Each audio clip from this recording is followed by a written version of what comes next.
तूने चतुराई, करी है तूने घटियाई, राजा लूंगी सबक सिपाही, करी है तूने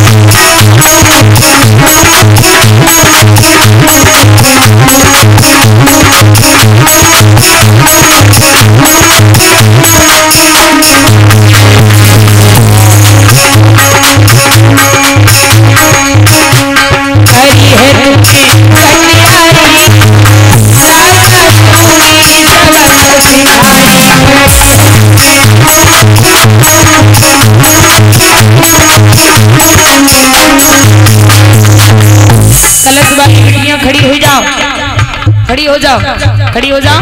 हाँ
महाराज आए बांटने वाले बांट कर चाहिए, ठाड़ी का फोटो ली होगा हैं, ठाड़ी गलनी बिचारी।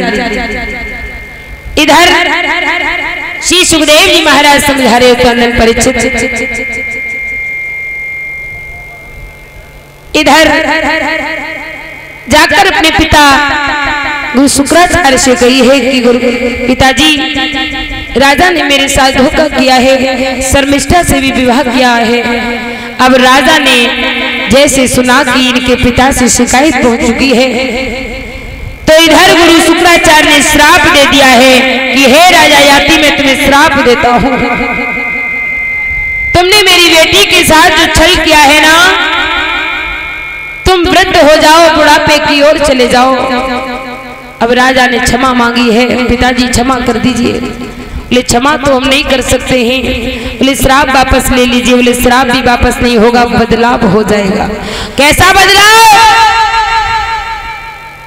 कहा कि अगर तुम्हें कोई अपनी जवानी देगा तो तुम्हारा बुढ़ापा चला जाएगा, वो तुम्हारा बुढ़ापा ले ले और अपनी जवानी दे दे, समझो यही तुम्हारा काम हो जाएगा।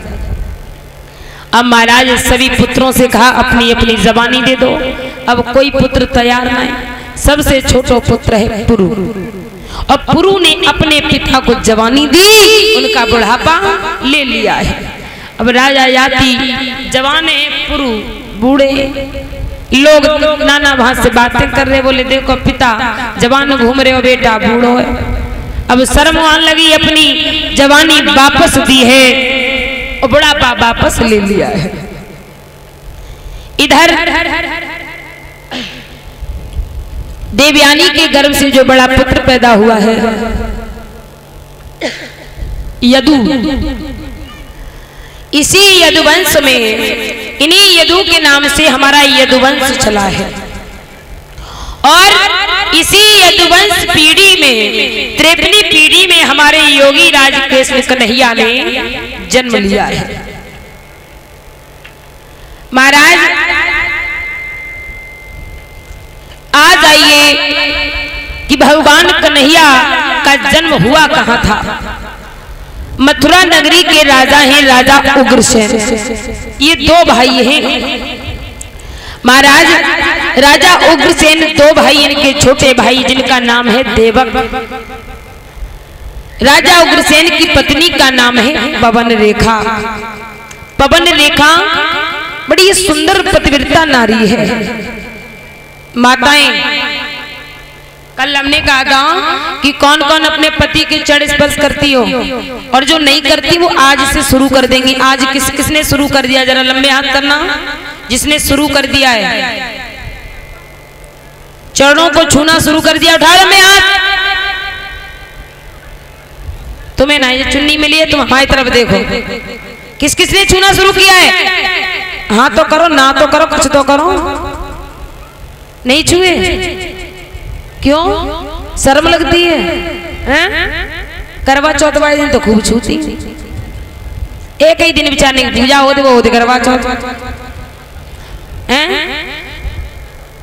साल भरे बेचारे भाई एक दिन बाद पूजा करा लेते हो, साल भर नीचे हो जाता। इसका मतलब जो बताया जाएगा भागवत में या कोई बात, तो आप उस पर मनन नहीं करोगी। क्यों मैया? अब बातों में लग गई।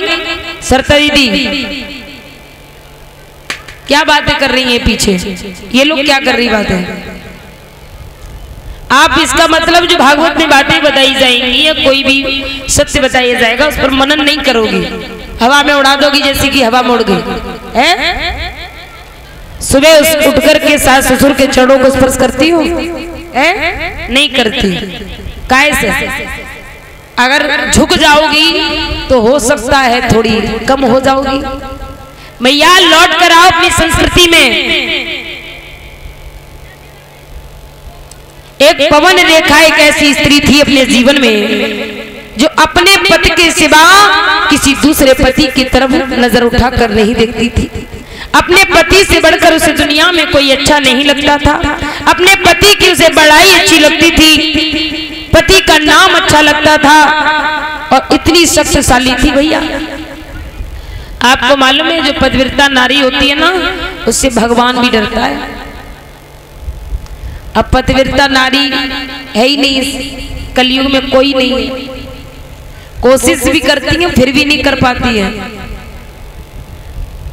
पतिव्रता नारी बनने के लिए महाराज भगवान को जब पतिव्रता नारी के सम्मुख गए, भगवान एक छोटे से बच्चे बन गए थे 6 महीने के। इतनी शक्ति होती है। और तो